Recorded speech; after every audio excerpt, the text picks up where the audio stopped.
Yeah, okay. Seems like we have lots of people here. Okay, hi everyone. I'm Chris. I'm just moderating this event, kind of at short notice. So this is Vesa who's going to talk. Vesa is based in Finland. He has a master's in theology from Helsinki University. He's worked as a pastor and a youth worker, and he now sort of is also a community facilitator for EA for Christians. And he's like really involved with EA for Christians. He's like interested in the intersections of EA and Christianity in a very kind of theoretical way, lots of academic theology and philosophy, and also like getting into EA movement building and outreach. Also like generally in Finland, I've heard he's sort of getting started with some EA Finland stuff, and he's probably got some other brilliant projects that he's going to tell you all about. So yeah, I'll just hand it over to Vesa. Okay, thank you so much, Krish. And I'll be starting. Oops.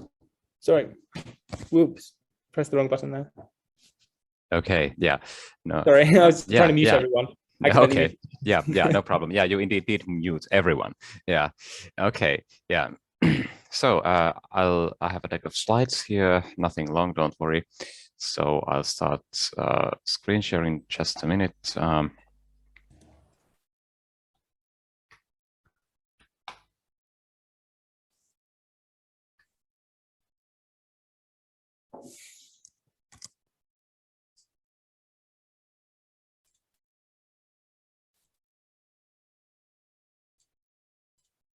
Okay, so the topic, my topic is research to be done on Christianity and effective altruism. And I'm going to talk about the EA for Christians research agenda. So we'll sort of be going through some main areas of tension, potentially also overlap between Christianity and EAA, the kinds of research that has been done or maybe should be done.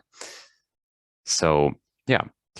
But before going into the agenda at more depth, I'd just like to take a few minutes to talk about the question, the general question of like, why research Christianity and EA? And I have 3 points here included, and in addition, a point 0, which is sort of a necessary prerequisite of any kind of meaningful research. The relationship between Christianity and EA is not obvious.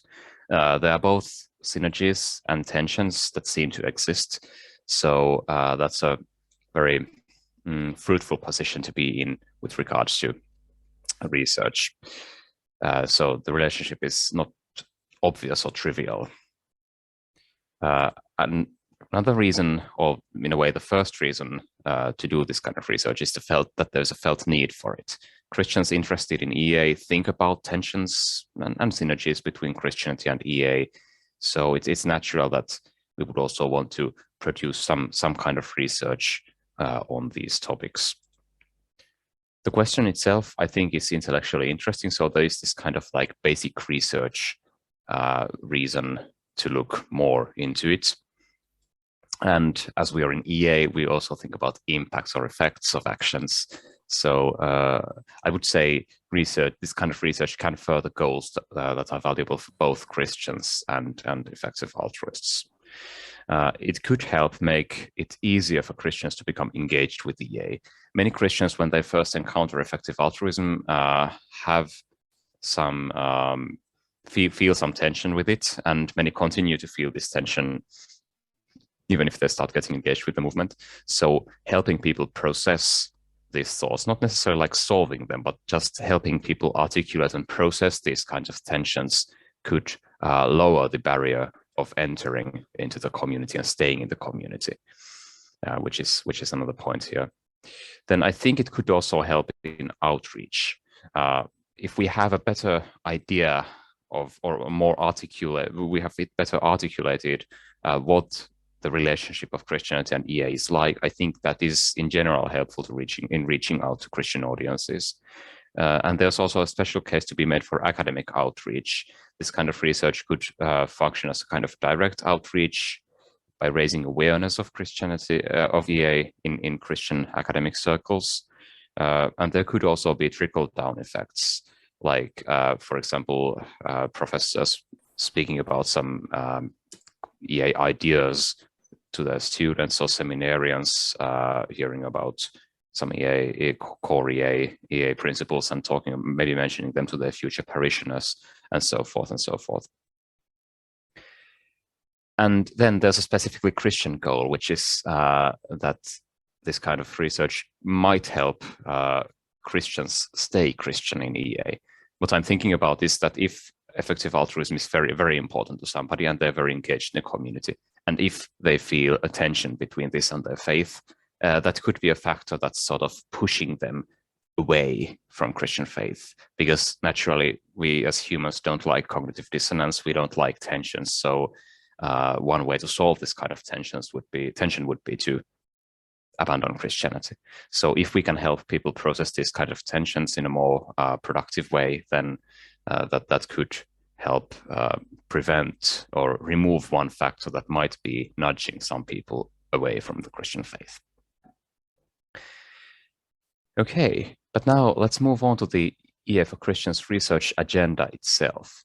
So you can find the agenda here. I'll be posting this link to the chat as well. This is a Google document. And the agenda is currently maintained by me. It was formerly maintained by Alex, who's in this call too. And I'm currently working on revising and expanding the agenda, so it might look a bit different from what it looks like now in a couple of weeks or a couple of months, depending a little on the schedules. All feedback is welcome. You can write me an email or reach me via Slack, the EA Christians community channel, or via Facebook. And most of this research, when I'm talking about research, it's good to point out that most of this, I'll be talking about this a bit later, but mostly when I'm talking about research here, I do not mean like academic research published in peer-reviewed journals. We are talking mostly about things published in the EA for Christians community blog, which is, you can see the link there. I'll also post that link to the chat. So as the name suggests, it is a discussion blog with posts by several people who have different views, and EA for Christians does not endorse everything published in this blog, which is good to remember, especially if you see people having like contradictory views there. And the same, maybe it's good to give a general remark about this kind of research. Like the research into these topics is more philosophical or theological, so it's a bit different from research into natural sciences. So we're not like so much like developing rigorous proofs of things or reaching out truths in the same sense as, like, let's say physicists do when they conduct repeated experiments. It's more closer to a kind of like an ongoing discussion where we develop different ideas and see what comes out of it. So, and that's like the nature of this kind of research. But now, for the actual, before we move into the actual items in the agenda itself, I might also highlight some academic research that's adjacent or relevant to the research agenda. Now, this is mostly, or none of this is actually published by EA for Christians or written or commissioned by EA for Christians, but some of it is, you could say, heavily EA for Christians adjacent. It has been produced by, so some of it has been written by people who are very active in EA for Christians and so forth. But this is not all, but this is, I think this is like most or a lot of the published academic research that touches most closely on the kinds of topics we are interested in the Christians research agenda.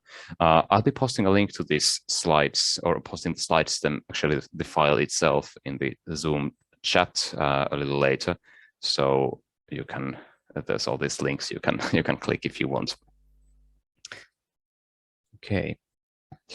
But now, as we move to the EA for Christians research agenda, if you're looking at the link I posted, this is basically running a run-through of things you can find in there, though I've regrouped some things, so it's not exactly the same The presentation order is a bit different and so forth, but the content is basically the same.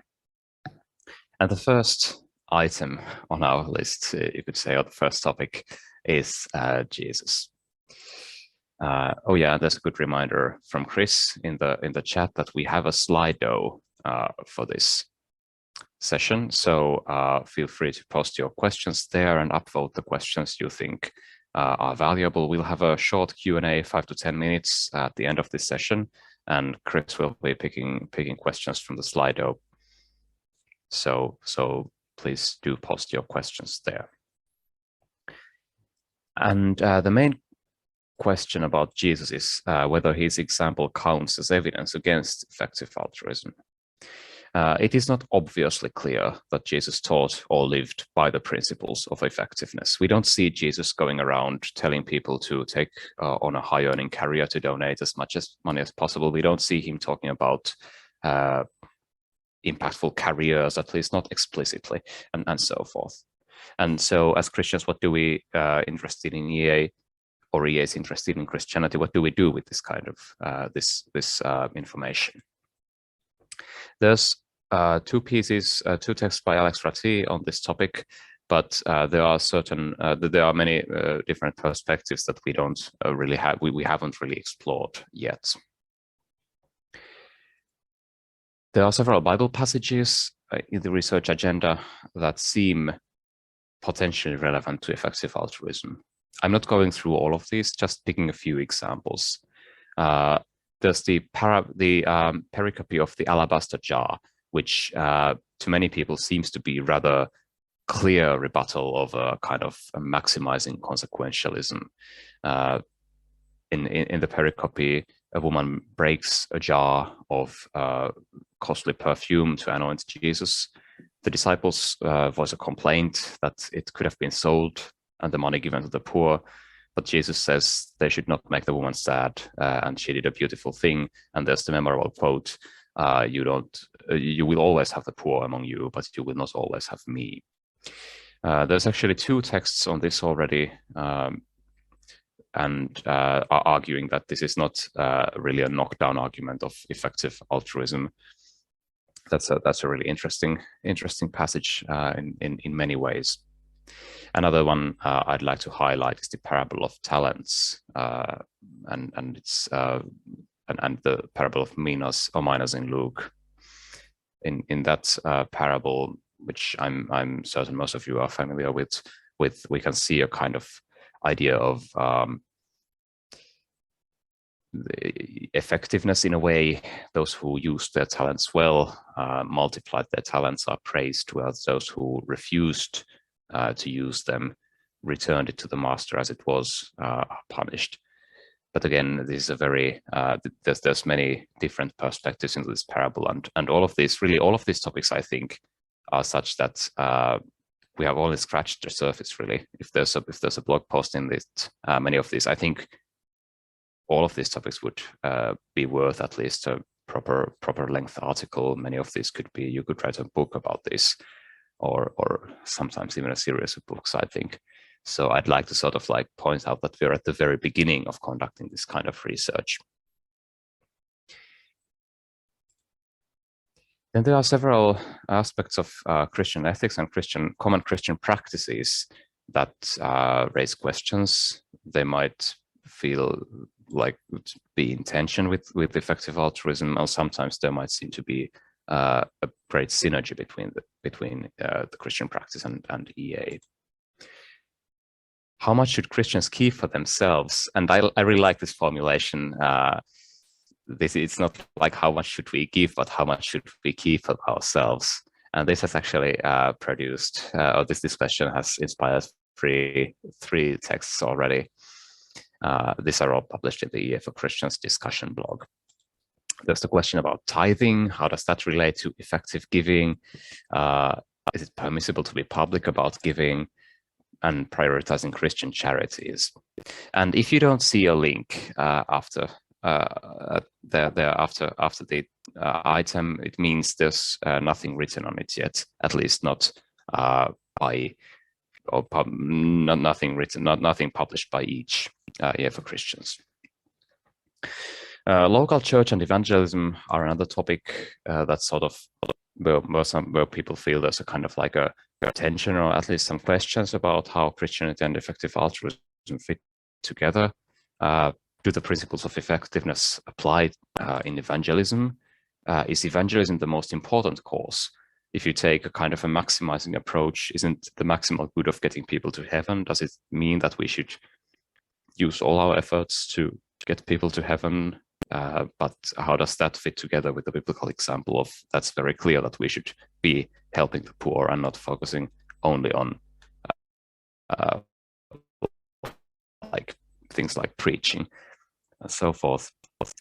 And then there's all these questions about the local church. It could be argued by some people in EA that using money to support the local church is not an efficient use of resources. On the other hand, in scripture, we do see clear examples of and exhortations to support the local community.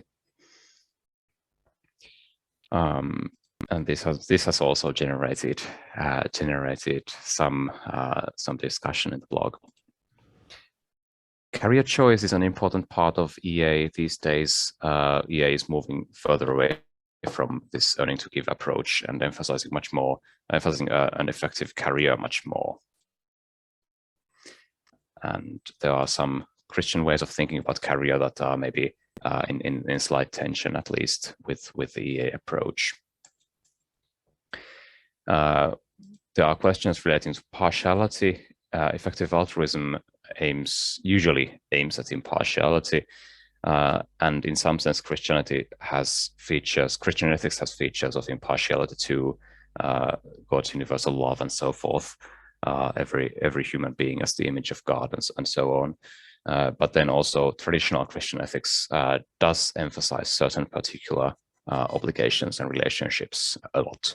So there's questions about the relationship between these things, and there's already some articles on it, but again, there would be so much more to say about any of these topics.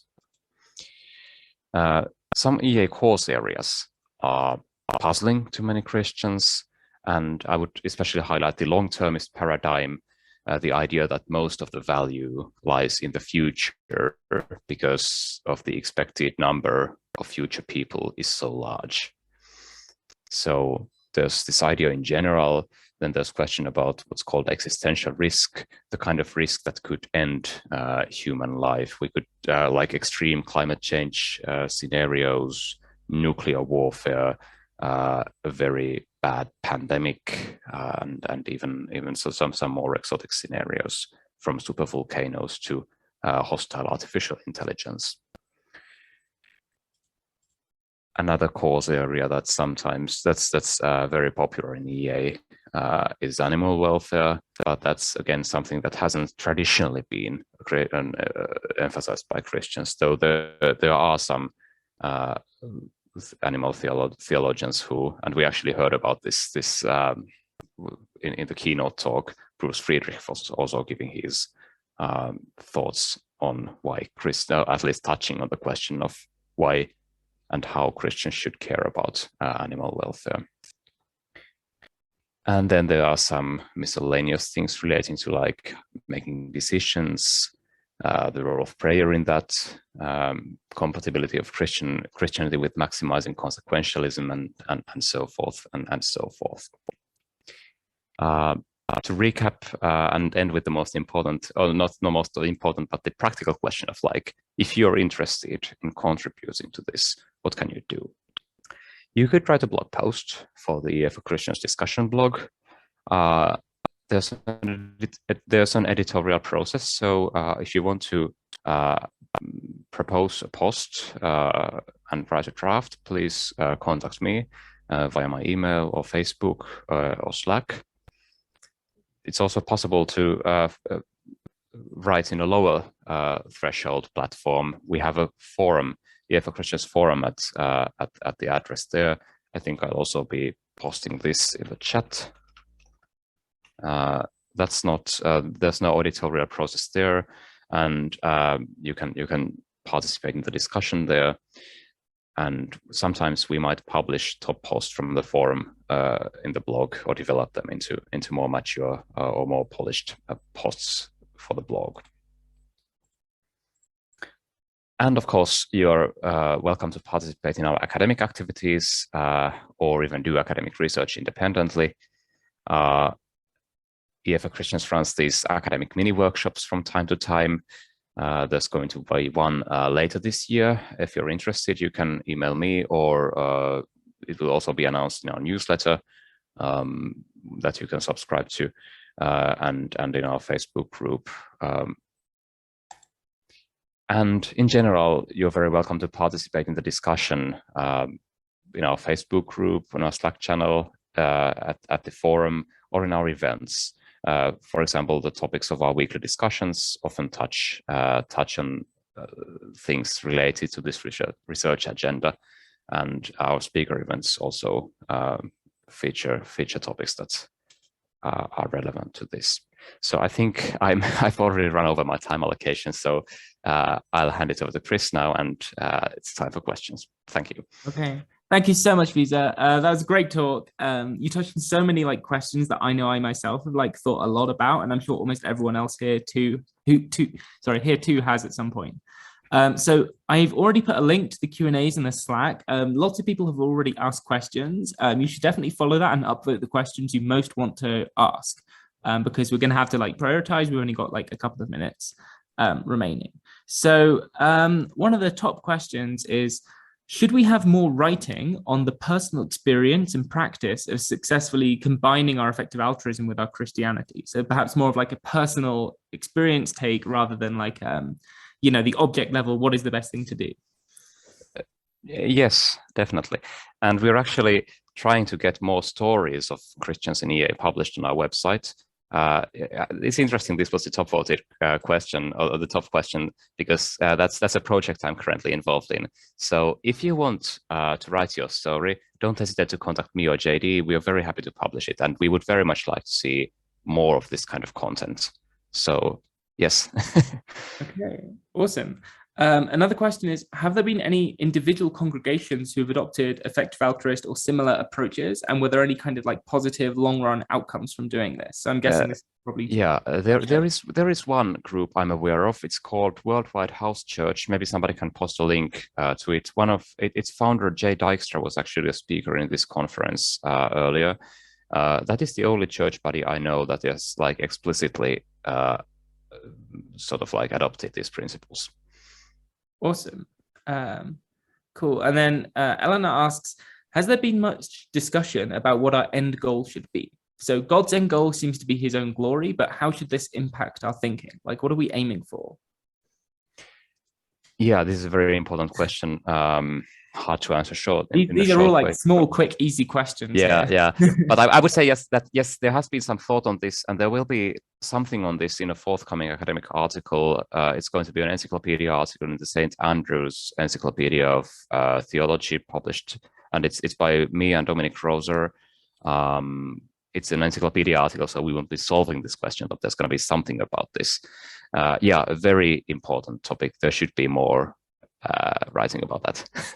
Awesome. Thanks for the short, snappy answers. We're getting through a lot here. So a question that's bubbled to the top is, how should Christians think about long-termism when scripture holds that there is a world to come beyond the one we live in now? Yeah, excellent question. And I don't think there's an easy answer there. So yeah, there's no easy answer to this. I mean, I think it sort of runs to the question of how much do we, how much more valuable is the life to come compared to the life here? How much do the things we do here affect the life to come? I think there's a case to be made that what we do in this life affects the afterlife a lot. I think that's very obvious in Christian scripture and tradition. So in that sense, there is an incentive for us to try to effect change in this life, because that also has an effect in the afterlife. But I don't think I have time here to go more deeply into this whole long-termism paradigm issue. Yeah. Happy to talk about that though, so feel free to reach out to me. I'm really happy to discuss this. Yeah, So I think a thing that like sort of more secular ideas of long-termism focus on is that like the future of our world could be really, really vast. And I guess perhaps the Christian one will be like, well, perhaps it's a bit shorter at some sort of unknown time. Yeah, it's Then a lot of EAs kind of hold that like a lot of the things you'd focus on, like the existential risk reduction, kind of they matter kind of regardless, because there's still loads of people who are alive now that there's like a lot of overlap maybe in terms of like practical. I don't know. I don't think there's much practical difference, because like a nuclear war that's going to kill only 7 billion people is still the worst catastrophe ever. So you should probably be focusing, like thinking that preventing it is rather high priority, even if you don't think it's going to result in human extinction. Yeah. Perhaps a more contentious one is, what distinguishes research from one person just expressing their opinion? I don't think there is actually a firm boundary, but that is, in my experience, also the case in academic theology and philosophy. So, yeah. I guess you just got to argue for your opinion very well, maybe. Yeah, exactly. I mean, it's more like a discussion, and yeah. I mean, this is we could very quickly get into the philosophy of science, but I really don't think there is a firm boundary here. Okay, awesome. So another question is, why haven't the writings on Christianity and wealth and giving from a more theological perspective, e.g. Blomberg, Alcorn, Witherington, been mentioned in EA for Christianity? Yeah, I think it's simply like this is a very, you could say, young field, and there's only so many people who have even written anything on this. So it might simply be that those people haven't been aware, or for some other reasons. So you're very welcome to write something that will highlight these figures more and bring their thoughts out. So yeah. Okay. And then there's GD's question, which is, why don't more Christians write on the EA forum? Yeah, I can only speculate here, but I would imagine it's pretty much the same reasons as others. I mean, many people find the forum a bit intimidating, and they're sort of like trying to change that. There was a talk in recent EAGX Oxford where they were basically saying that, yes, you can write, you can actually write there, don't be afraid, do it.